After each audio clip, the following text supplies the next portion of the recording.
Hello, dear friends. It's Carly, and welcome to another episode of I Learned. Hello again.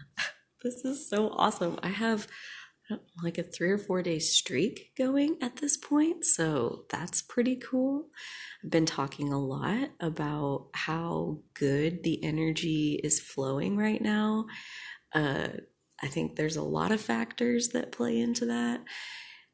And yet, here I am this morning in my process and journaling, and I was a couple pages in. I was feeling pretty good. And all of a sudden, this idea pops in my mind that I want to go dig this report that I got out of this box that I recently found in my house, unpacked, shoved in a closet somewhere from when I moved in like 4 years ago.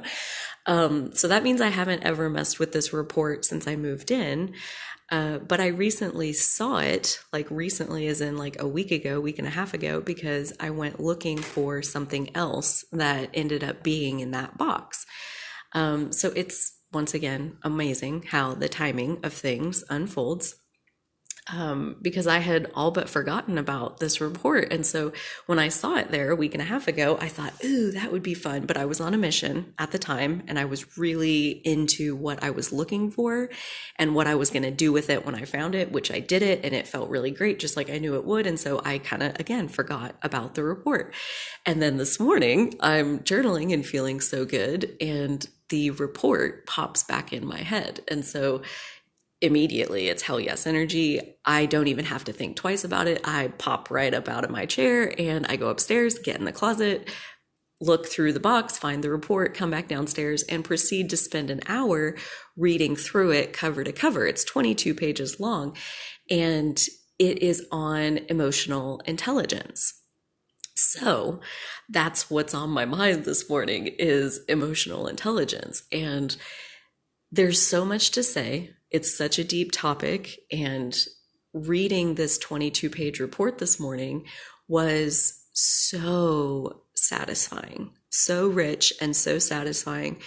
And as soon as I started reading the report, I knew I wanted to come in here and share this in this space and convey all of this passion that I'm feeling about this emotional intelligence report. And I didn't, right? Like I didn't just put it down and come in here. I spent the hour reading it, which the whole time it just kept getting better. I underlined things, I made notes in the margin. It was just so satisfying to go through it again. Basically like new since my memory sucks. And then I still didn't come in here. Then I spent probably about an hour, yeah, like another hour, maybe a little bit longer than that, writing 6 or 7 pages in my journal telling this story that I really want to tell because I was overwhelmed by all of the different pieces to it that when I read this report, it's like a time machine, like so many other things that trigger our emotions. It's like a time machine of going backwards into emotional energy that you held once upon a time that feels very distant to you because you don't hold it anymore. But when you step back into it, it's like you never left. And this morning was a lot like that. So as soon as I read this report, it's from April of 2015. So a little over 6 years ago. And when I read this report, I go right back to where was I in my life at that point? I mean, I was engaged to be married to a guy that I had been with for a couple years. And well, not quite a couple years. And we owned a house together, and I was in love with my job at the software company for the first time ever. I was in this position at work where I felt like my skill set was shining in a way where I didn't even realize I was so talented that this job just like naturally pulled my skill set out of me in a really like coherent way. Like I was very, very qualified and very talented at my job. And it shocked me and I think a lot of other people, but it was such an opening point to like seeing myself as talented and as skilled because up until that point, every work, basically anytime I was working with other people, I I never really got the outcome that I wanted. Like I wasn't ever really satisfied with my work performance, and neither was my superior.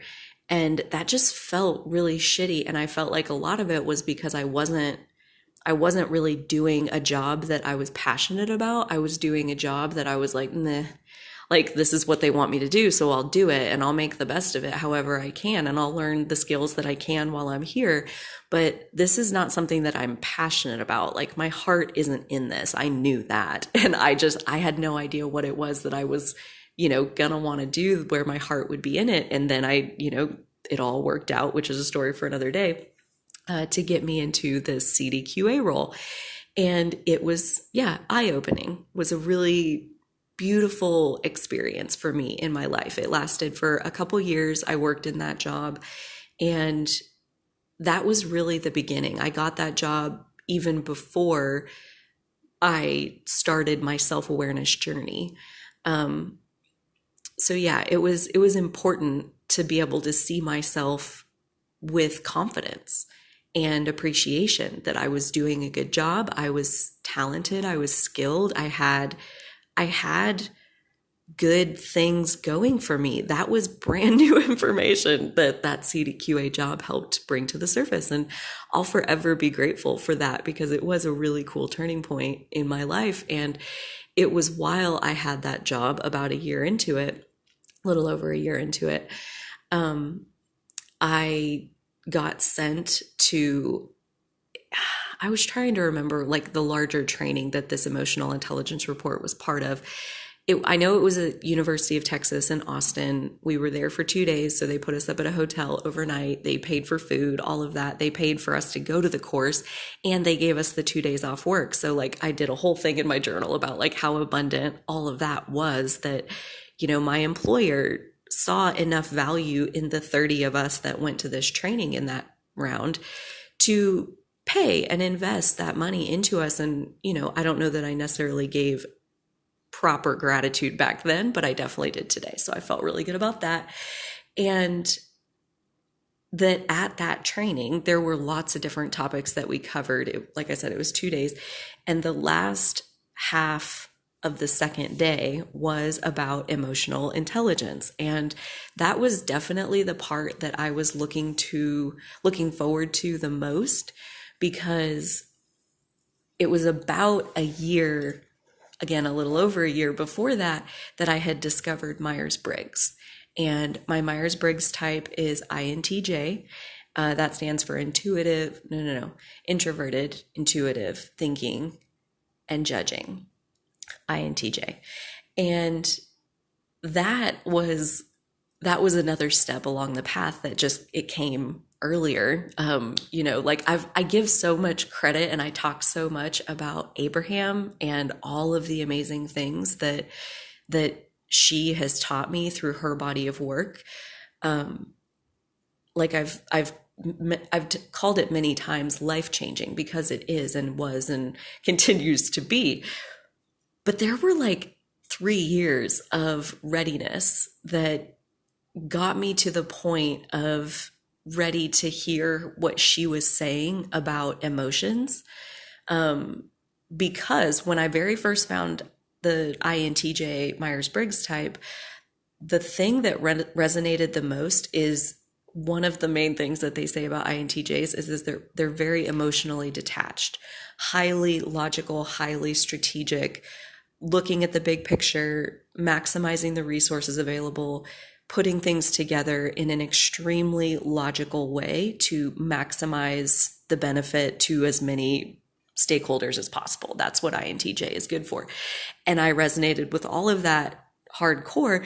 And they basically say like the Achilles heel of an INTJ is their emotions, because they have zero ability to interact with them or know what they are or use them in any kind of constructive way. And in most cases, that's not a big deal, and maybe even helpful. Like in a work scenario, INTJs can be very successful.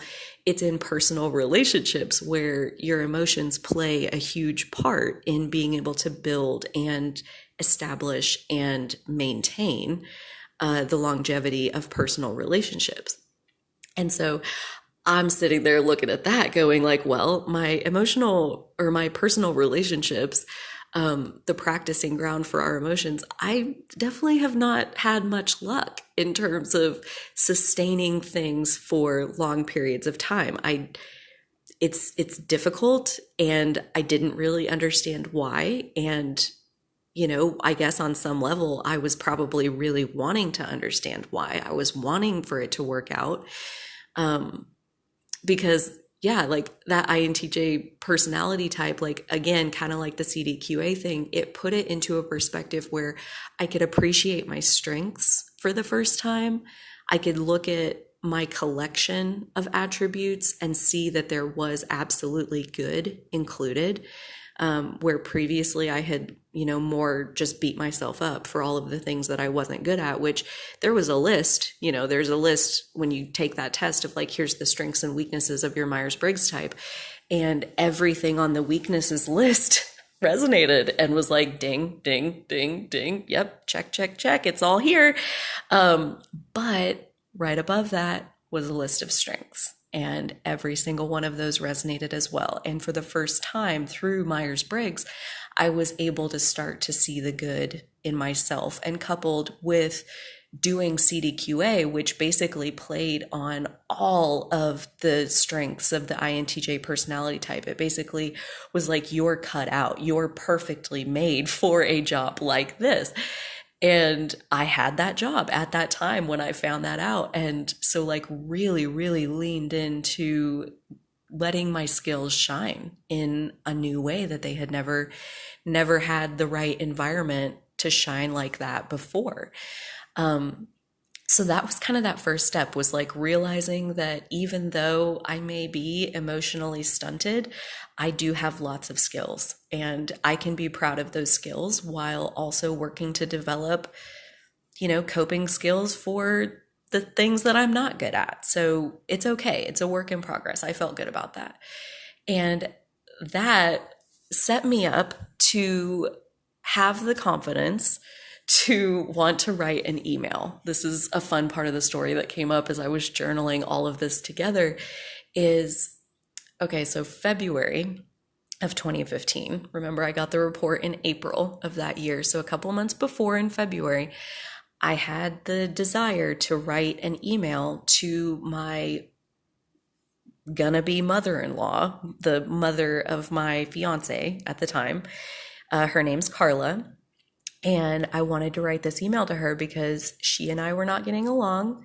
It was not going well. It was causing me stress, yes, but it was also causing her a lot of angst, which she was then, because that was their dynamic, she was putting on Jason, my fiance, and that was really stressing him.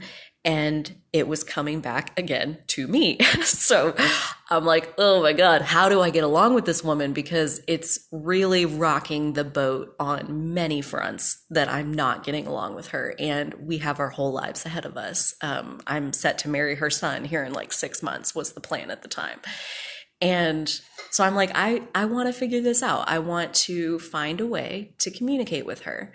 And because I've always been best at communicating my deeper feelings when I have time to write them down and, think them through and kind of like put them in perspective and figure out, how do I want to tell this story? So I thought, I'll write her an email. We're not able to talk. There's one of the things that I really had a hard time with her was that she's a horrible listener, which I later, through my, self-development, realized that I was matched up with her because I was a horrible listener. And she was there to show me how shitty it feels when someone is only ever focused on themselves and processing everything in relation to themselves. Like, that really sucks. It's just, yeah, it's not good. And she showed me that, yeah, it's just not good. It's not good as far as like social skills go and getting what you want, as far as like having friends and having a relationship that lasts longer than a year or a year and a half. she showed me that these communication skills, they matter. And I was bound and determined to find a way that she could hear me, that I could say it and vocalize it in a way that she would be able to absorb it. And I realized in my journal this morning that I'm really proud that I even wanted to write that email, because that already was working off of the confidence that I had built. My new confidence at that point, very new, because I had found it in the job that I had at the time and through studying INTJ and Myers-Briggs. And because I had that newfound confidence in myself and appreciation in myself and ability to say that I have value, I have good traits about me, and there may be things that I need to work on and areas where I need to grow, and I'm okay with that. I'm doing that work. I'm working on knowing myself better and improving already. And so I felt okay telling her, like, this is where I am. This is who I am. This is why what you want from me is not aligned with who I am as a person. And I'm sorry that you want a table and I'm a chair. Like, I don't know what to tell you. I'm not a table. So I really wanted her to understand not just that I'm not a table, but that here's a chair and a chair's good too. And here's the cool things about a chair that a table, they don't have that. And like, here, appreciate me for who I am. That was my goal in that email. And pretty much immediately, you can guess, like, like so many other hell yes ideas that feel so good when you have them, there's often so much more that's jam packed into what that life experience will hold. Because as I open a new email all with gusto and like ready to really type it out and like explain it to her, and I felt so good, like I was really going to be able to do it, I was like almost immediately stumped, like hit a wall. Like, how the fuck do I explain to her who I am? Like, I don't even know if I know who I am. Or like all of this confidence and all of this, like, seeing my own value. It was so brand new that I had never really, like, I didn't journal at that time at all.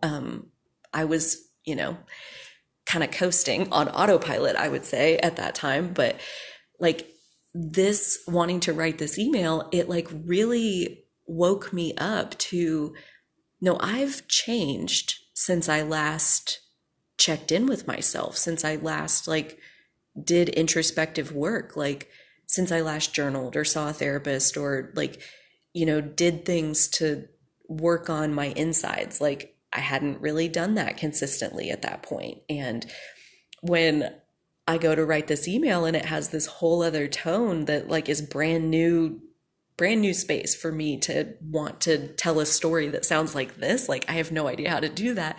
So I took to Pinterest, like anyone in today's day and age, you need ideas, you go to Pinterest.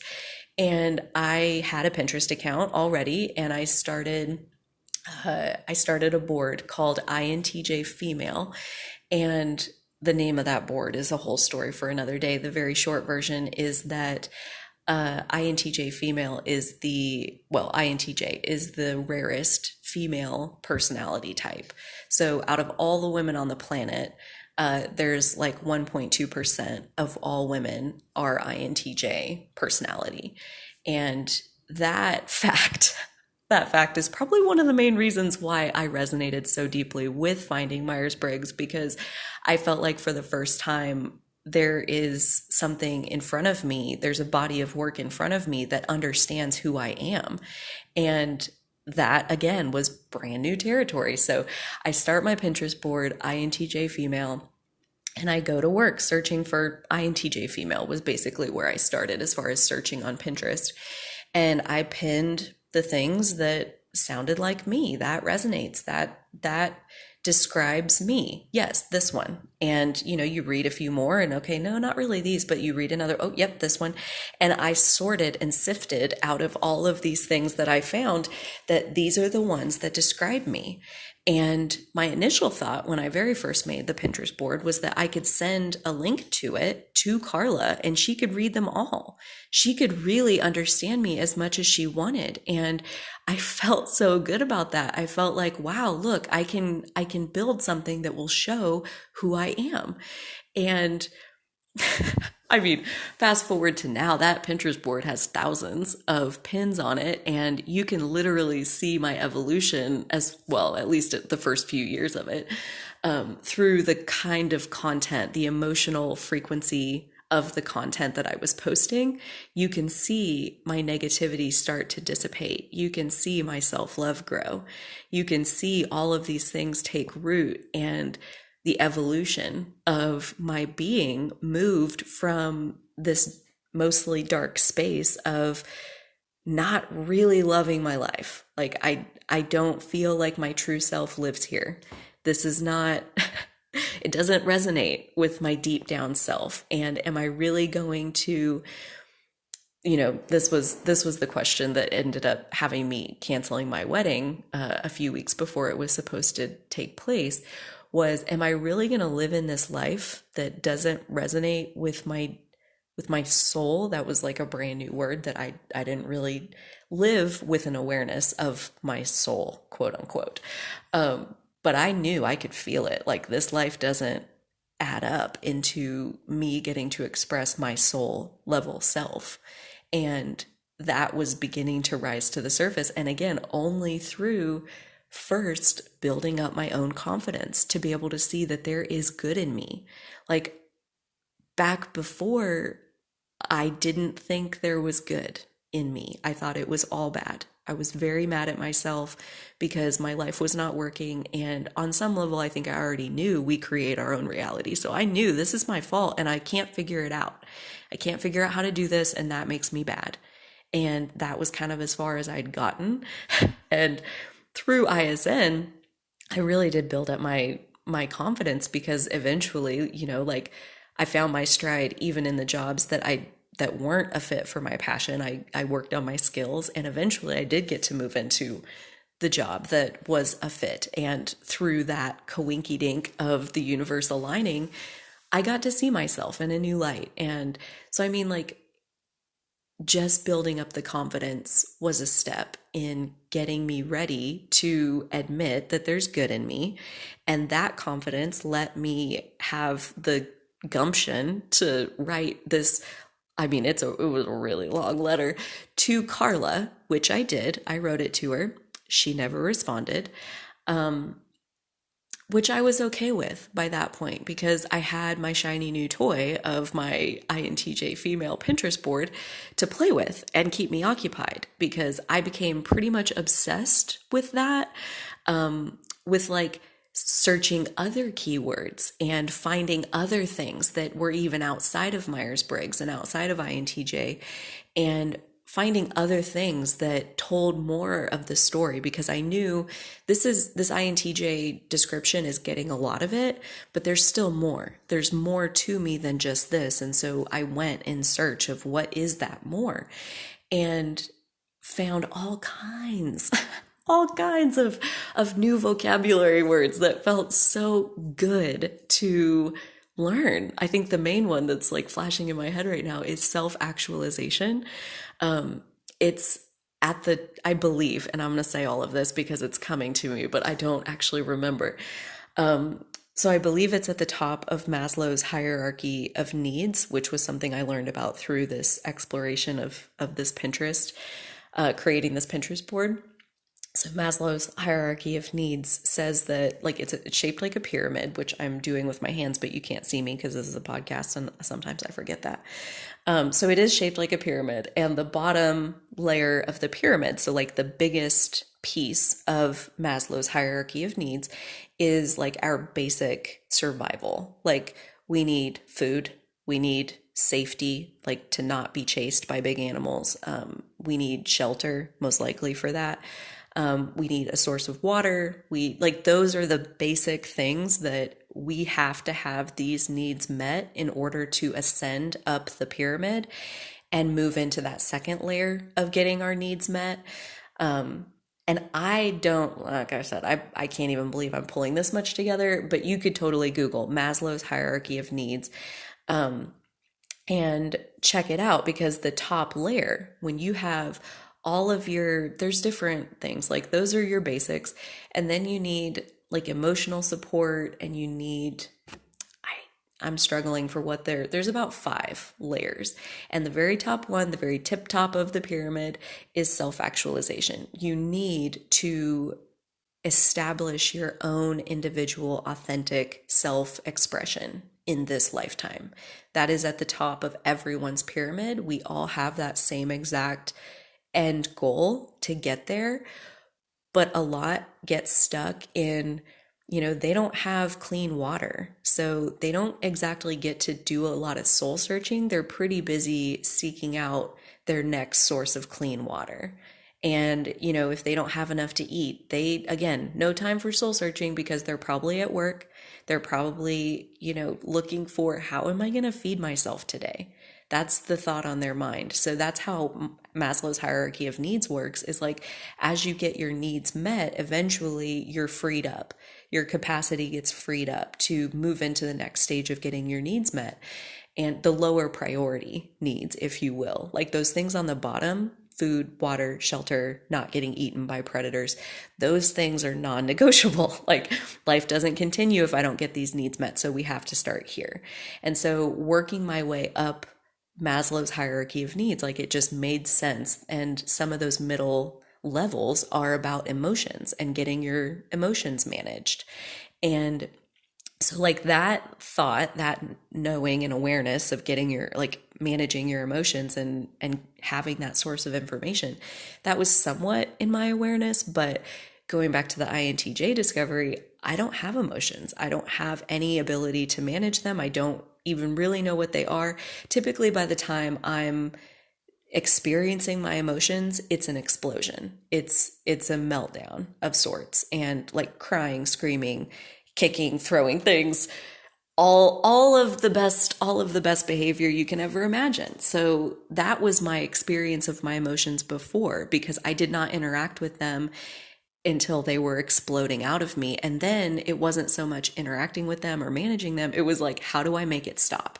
How do I shove it back in and like get myself to stop crying, clean myself up, put the mask back on, and go back to being a productive member of society, quote unquote. So that was my experience. And even learning about INTJ, starting the Pinterest board, starting to get into all of this like self-awareness and self-development, that's still my relationship to emotions. So fast forward then to April 2015, when I'm getting this report, this emotional intelligence report. And within the description of the course, like the agenda, you get out of it that we're covering things that will make you more successful in business. It was like a professional development slash business strategy kind of course. And at ISN, you had to be there for like 3 to 5 years to get to go to this course. And they had a whole training thing that you would, as you progress through the company, there would be other trainings that you would get to go to. And this was the one for the stage I was at. And so, right off the bat, emotional intelligence is important for your career. Like that's the message that the agenda for the training is sending.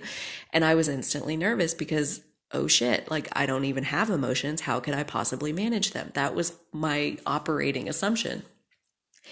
And so we get into the training, and then we find out that actually the very last thing we're going to do is hand out the reports and go through them. That's the very last segment in the training in the 2 days. And the report is actually like an assessment that we took. They sent us a link to be able to take it ahead of time, and recommended like get yourself into a quiet space and like calm down, and just take it slow and just go with whatever you think. And so I mean it took like half an hour to take the assessment, and you took it, and it's like a blank thank you screen at the end, and they give you the report then while you're sitting in this training with 30 of your coworkers. And so I was just like, okay, like we're going to make the best of it. Overall, I was very excited about the training for the rest of it and for whatever I would be able to learn out of the emotional intelligence piece that might help me along this self-development track that I had kind of recently, a couple months before that, started establishing.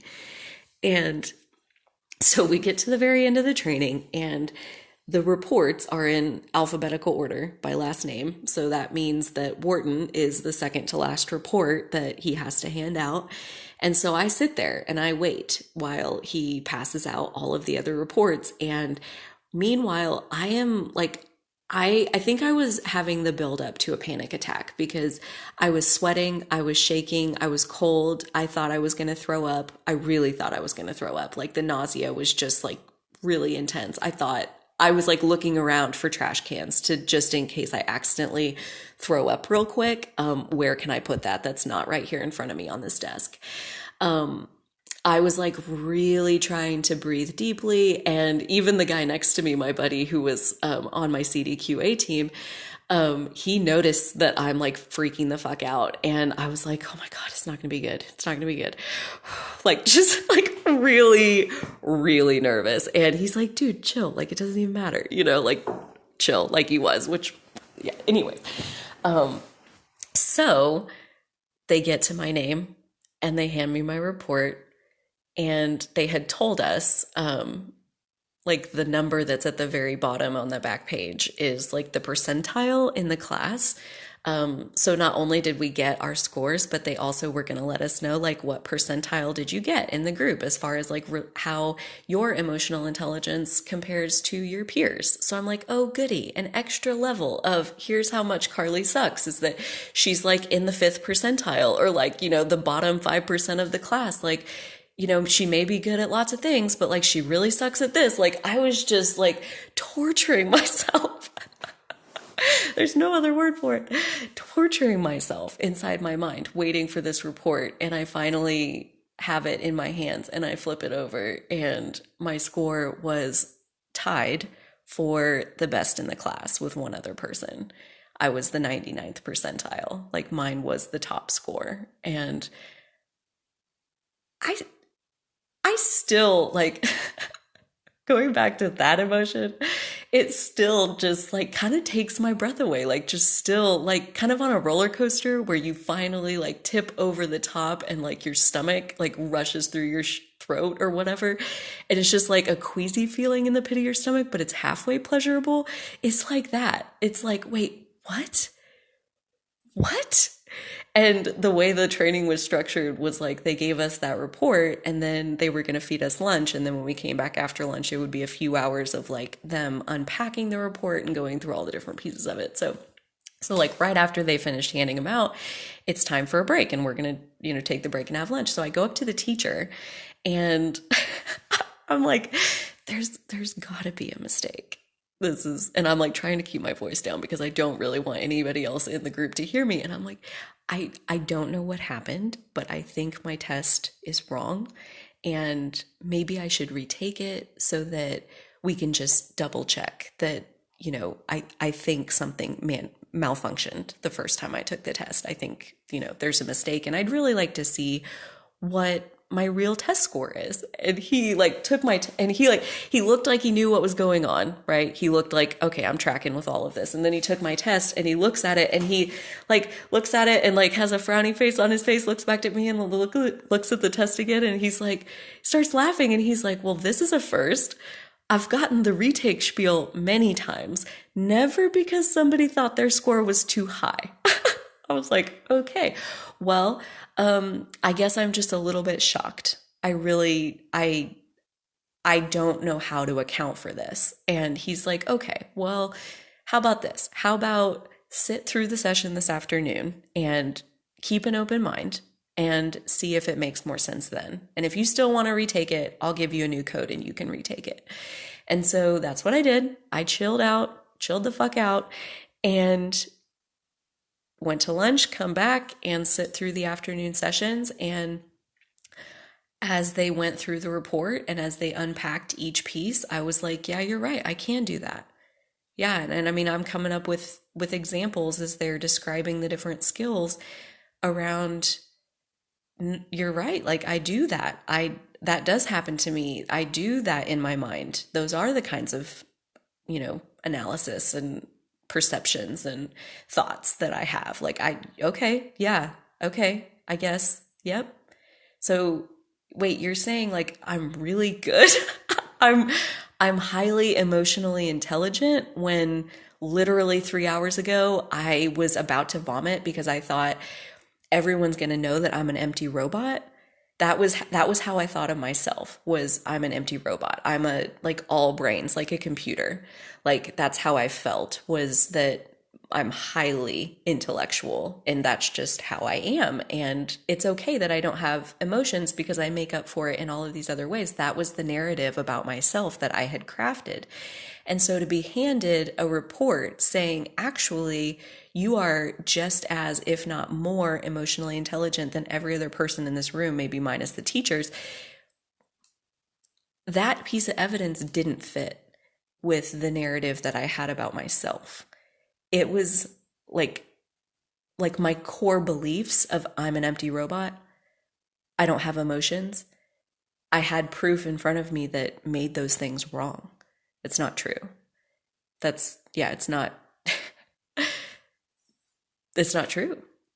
And I gotta say, like, I think the main takeaway from going through the report this morning and doing all the journaling afterwards and still is, I think it really did take these 6 years that it's been. It's actually been longer than that, 6 years and a few months since I got this report. That's how long it's taken me to get to this place where I can, with some confidence, know that yes, I am emotionally intelligent. It took a really long time to integrate this new information. It, because like it straight up fucking didn't fit in the picture I had before. So that meant I had to dismantle that picture. I had to, I had to stop telling this story that I had been telling for a really long time because the story was no longer accurate. So I had to completely take apart my old system and then build a new system that includes an awareness that I do have emotional intelligence. I'm actually very skilled in emotional intelligence, and here's how that serves me in this broader picture of who I am. Like, talk about a tall order. Talk about, no shit, it took me 6 years. No shit, it took a really long time and a lot of reflection and a lot of journaling and soul searching and new life experience that helped me to see that that was actually true. And so that, I mean, this report that I got given because my employer sent me to that training changed my life again. So, and this was, well, it would have been 15 months, because it was April of the year before I found Abraham. So 15 months before I found Abraham and she changed my life, I got given this report that said emotions carry information that's really important and you're really good at understanding it. And I'm like, no, I'm not. How? How am I good at that? I don't, no, I'm not. Like, my outcomes don't prove it. Like that's the real test of emotional intelligence, is what are your outcomes? How much is your life working out for you right now? That's a pretty good gauge of your emotional intelligence. And here I am sitting in the middle of a life that I don't really like. And you're telling me that I'm good at this? I don't buy it. So it took a second to integrate my emotional intelligence even enough for a teacher, Abraham, to show up 15 months later and teach me about emotions. Emotions are the core of what she talks about in her body of work, because she says they're the guide to everything. They're your own personal emotional guidance. They basically, our inner being knows exactly what we want, and our emotions are like the hot and cold game of getting us there. When you feel negative emotions, it means you're walking away from who you really are, or you're moving away from who you really are with your thoughts, with your actions, with your decisions. If you're manifesting things that don't feel good, you're barking up the wrong tree, basically. And if you're manifesting things that do feel good, then you're barking up the right tree. You're walking on a path that leads towards what you want. That's Abraham's whole philosophy, is positive versus negative emotion. Pay attention to it, get what you want. So here I am for 15 months trying to figure out what the fuck is the deal with emotions and how can I secretly, even from myself, be good at this without even realizing it. And okay, fine. So how does it all work? And how can I be consciously aware that I'm really good at this? And how do I merge all of those pieces together?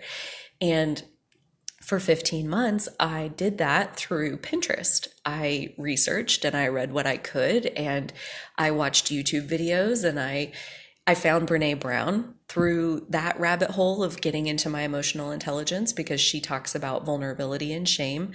And those are like the birthplace of vulnerability, is the birthplace of joy and passion and creativity. And yeah, vulnerability means being open to your emotions and what they are. And so, yeah, I found a lot of things along that rabbit hole that added little pieces to the story here and there. And 15 months later, I was ready to meet Abraham. And that just blows my mind, because, and you guys even heard in my, a few episodes ago, whenever that was, the day I drove to the other grocery store, that it's been 5 years of tracking with Abraham's body of knowledge and working with this whole concept of having an emotional guidance system and trying to listen to it. And my outcomes, my satisfaction with my life is light years ahead of where it was 5 years ago. And I think back to even 15 months before that, when I got handed this emotional intelligence report. And I mean, I was in the middle of a loveless engagement that was like a business deal. Like, hey, do you want to be a part of a two income household and like have this all figured out on paper, and like it's somebody you could have some kids with and like really do what you're quote unquote supposed to be doing right now, like what people do. This is what normal people do. Like that's where I was like following the recipe that everybody, well, that society, lives in. And there are some others who don't, who walk a path that is specifically theirs. And that emotional intelligence test and report feels like one of the very first steps I ever took onto the path of becoming who I am and working towards self-actualization, not just living from my programming or, society's programming or my past lives and where I'm coming from, but to actually be conscious of getting to decide, how do I want my life to be? How do I want to feel? Well, I want to feel really good. I want to be happy. I want to love myself. I want to love other people. I want other people to love me. I want my life to be good. I want it to be fun. I want, like, those are the things that I want. And at this point, like, basically all of that has come true.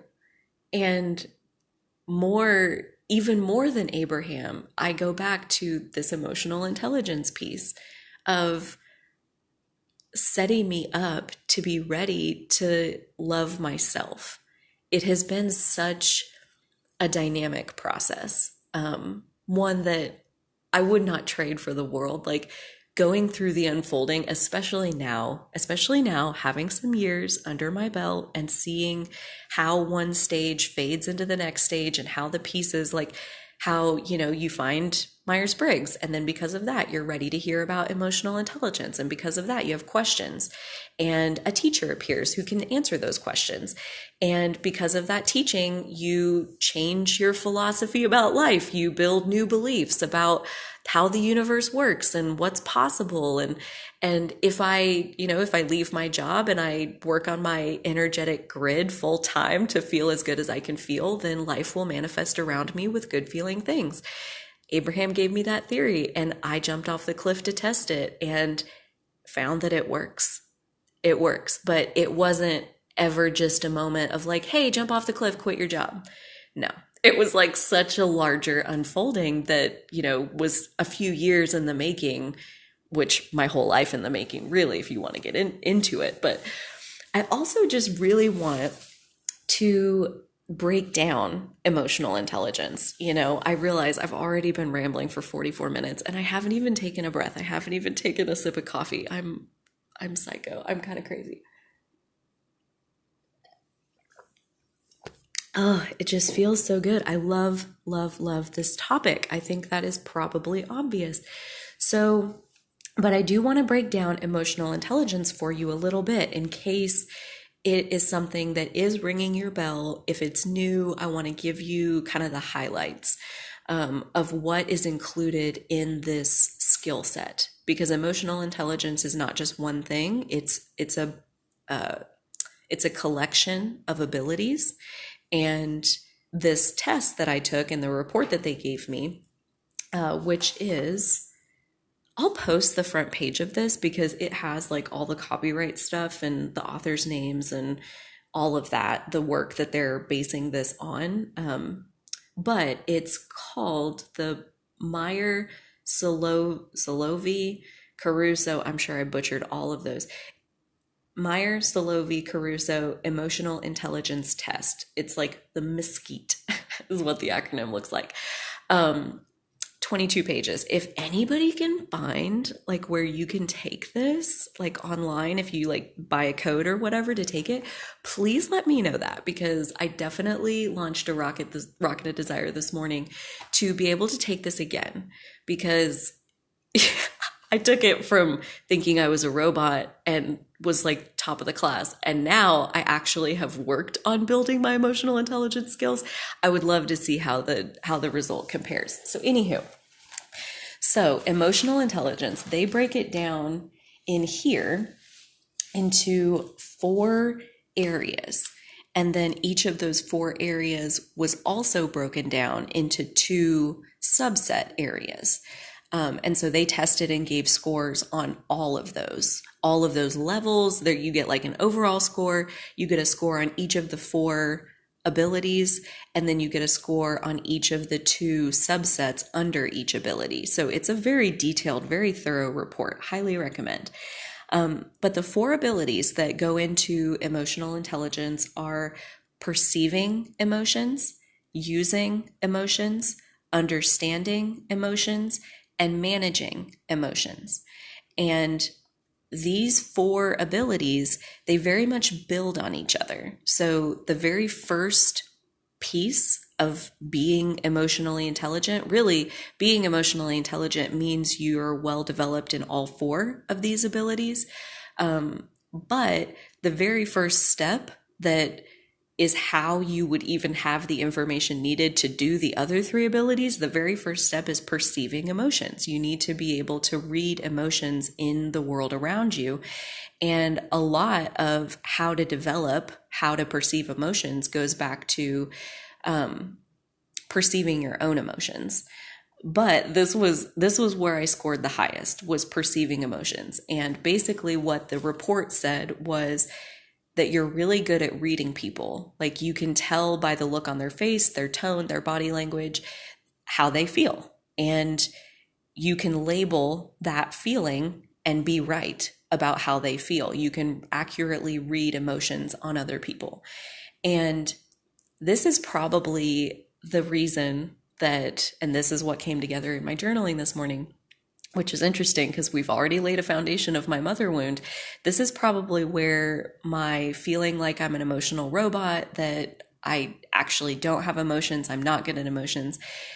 I think this is where it comes from, because this report says I'm really good at perceiving emotions. And my mom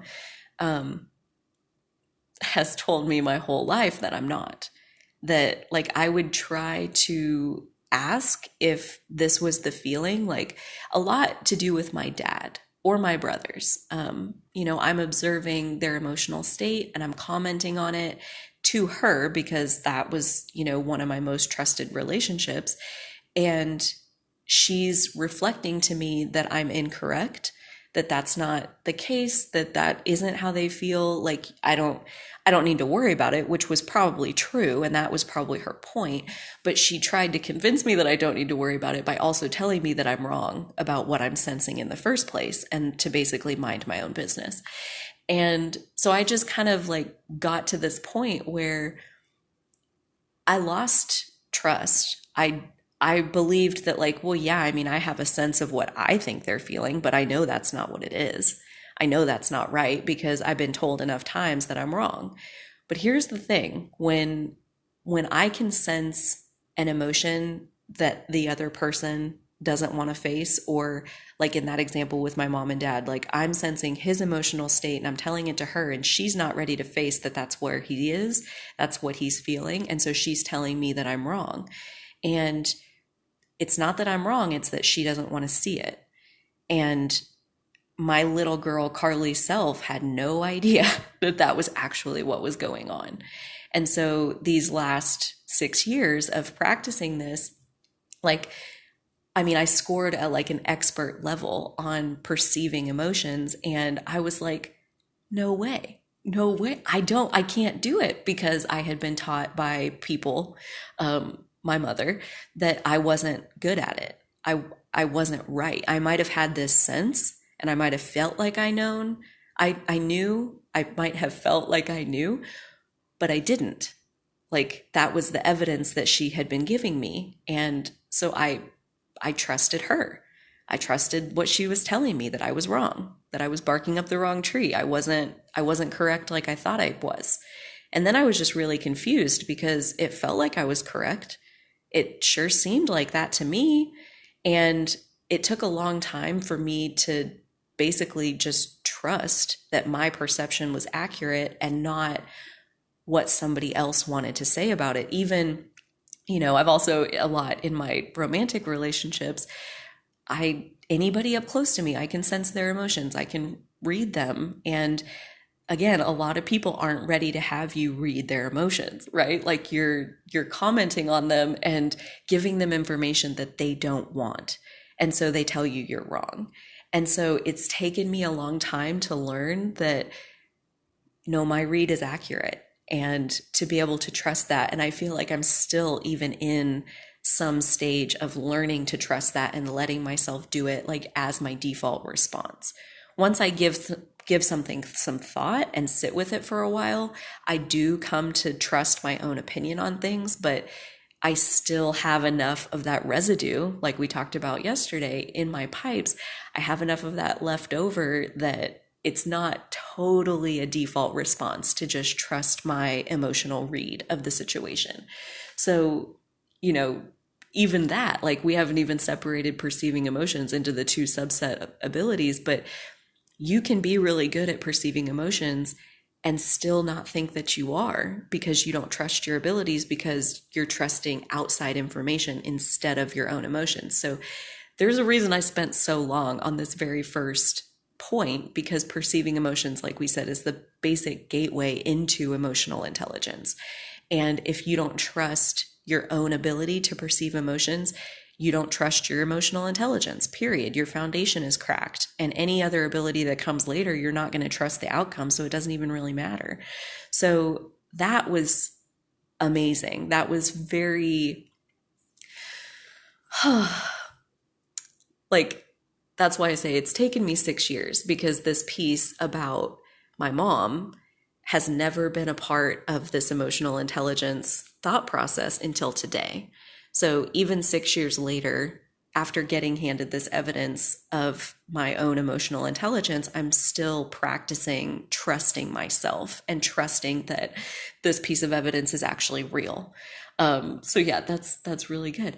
The second piece is using emotions. And this is where I am going to read you guys some stuff.